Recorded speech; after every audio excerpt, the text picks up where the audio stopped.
Muitos alunos me procuram com a seguinte reclamação. Teacher, eu ainda não falo inglês porque eu tenho pouco vocabulário. Eu sei só alguns verbos, teacher. E aí eu sempre falo o seguinte, que a mentalidade que um aluno que está aprendendo inglês precisa ter é de usar ao máximo aquilo que você já tem. Então no vídeo de hoje eu vou te ensinar apenas um verbo e como usar esse verbo em 7 diferentes contextos. Fica comigo até o final desse vídeo. Hello guys! Se você ainda não me conhece, muito prazer, eu sou a Teacher Mendes, estou de volta com mais uma aula para você. E na aula de hoje eu vou te ensinar 7 maneiras, é isso mesmo, 7 maneiras de você usar o verbo have. Mas antes, como de costume, tem alguns recadinhos importantes para te dar. O recadinho número 1 é para você que já estudou inglês, se sente travado, bloqueado, não tem com quem praticar, chegou a sua oportunidade. Venha fazer parte do meu grupo VIP, o link está aqui na descrição, lembrando que é gratuito, de segunda a sexta, venha praticar inglês comigo. E um outro recadinho também importante é para você que ainda se sente travado toda vez que você vai falar inglês. Se você se identificou com o que eu falei, eu vou fazer uma live, uma aula exclusiva para você na quinta-feira, dia 3 de dezembro, às 8 horas aqui no YouTube. Então, se você ainda não se inscreveu no canal, não ativou as notificações, já faça isso agora para você ficar por dentro de tudo que está acontecendo aqui no canal. E quinta-feira, compromisso marcado às 8 horas aqui no YouTube. Antes mesmo da gente começar aqui entendendo como usar o verbo have em diferentes situações, a gente vai falar sobre a conjugação, que é muito simples, tá? Então, no presente, todo mundo have, para he, she, it, a gente vai usar has. Ok? Se você ainda tem dúvida de como conjugar os verbos no presente, eu vou deixar um link aqui para você acompanhar essa aula completinha, ok? E aí no passado, graças a Deus, todo mundo fica had, todo mundo igual, ok? Então vou dar 2 exemplos aqui. Se eu quiser ser assim, eu tenho um cachorro. In English you're going to say, I have a dog. I have a dog. Se você quiser ser assim, eu tinha um carro, tinha passado, certo? Então nesse caso ficaria I had a car. I had a car. Simples desse jeito, ok? A segunda situação é a seguinte, a gente pode usar o verbo have para comer e para beber. Choquem se quiser, é real isso, tá bom? E é claro que o verbo beber em inglês a gente usa o drink e o verbo comer a gente usa o eat. Agora pare para prestar atenção depois desse vídeo, que eu tenho certeza que você vai ficar chocado de perceber quantas vezes em séries, em filmes, até em música, né, no inglês do dia a dia, no inglês da vida real, eles usam muito o verbo have nesse contexto de comer e de beber também. Have some coffee and cake. Tá? Então, se eu quiser ser assim, eu tomei um café. I had some coffee, ok? Para as refeições, a gente também pode usar o verbo have.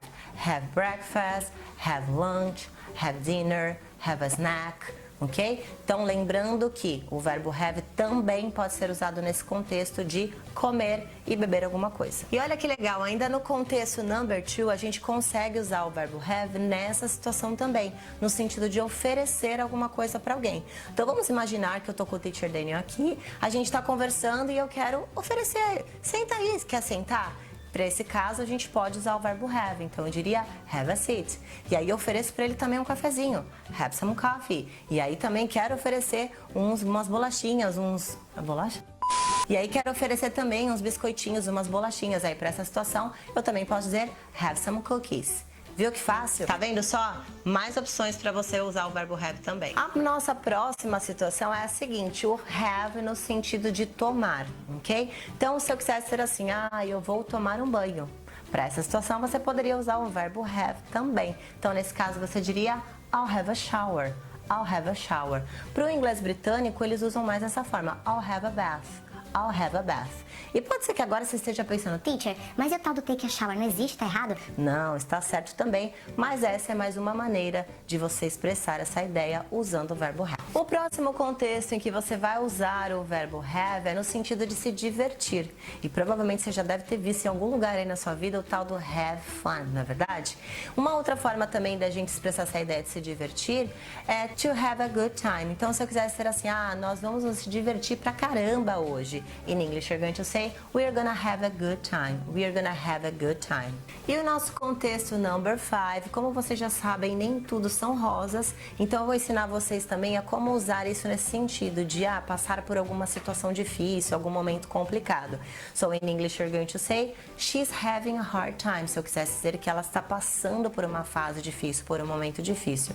E é claro que para essa situação de passar por algo complicado, a gente pode usar também o to go through, ok? Mas lembrando que cabe os dois aqui, qualquer um dos dois que você usar vai estar certo. Lembrando de algo importante, gente, ainda vejo muitos alunos cometerem esse erro.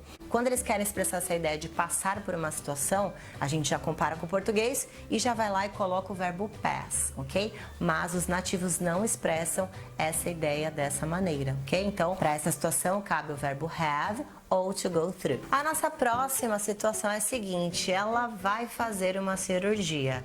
E aí, como que eu digo isso em inglês? E ainda vejo alguns alunos usarem o verbo do para isso. Por quê? A gente traduz fazer do, teacher, aprendi assim na escola, não é verdade?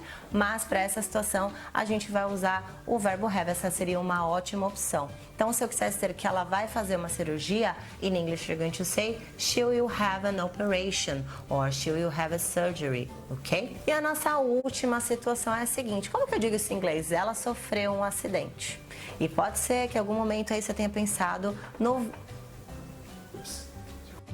E pode ser que em algum momento você tenha pensado no verbo suffer, não é verdade? A gente já traduz e fala, isso aqui eu sei, teacher. Mas para essa situação a gente também vai usar o verbo have. Então, se eu quisesse dizer que ela sofreu um acidente passado, in English you're going to say she had an accident. She had an accident. Viu que fácil? Agora é sua vez de colocar tudo isso em prática. Então, o desafio é o seguinte, eu quero que você escolha pelo menos 3 maneiras diferentes de usar o verbo have e deixe um comentário aqui pra mim. Eu vou ficar muito contente de responder. E é claro que eu te vejo no próximo vídeo. Se eu te ajudei com essa aula de hoje, você tá esperando, já me dá o seu joinha, se inscreve no canal, ativa as notificações e é claro que me ajuda a compartilhar esse conteúdo também. Te vejo no próximo vídeo. Bye, bye!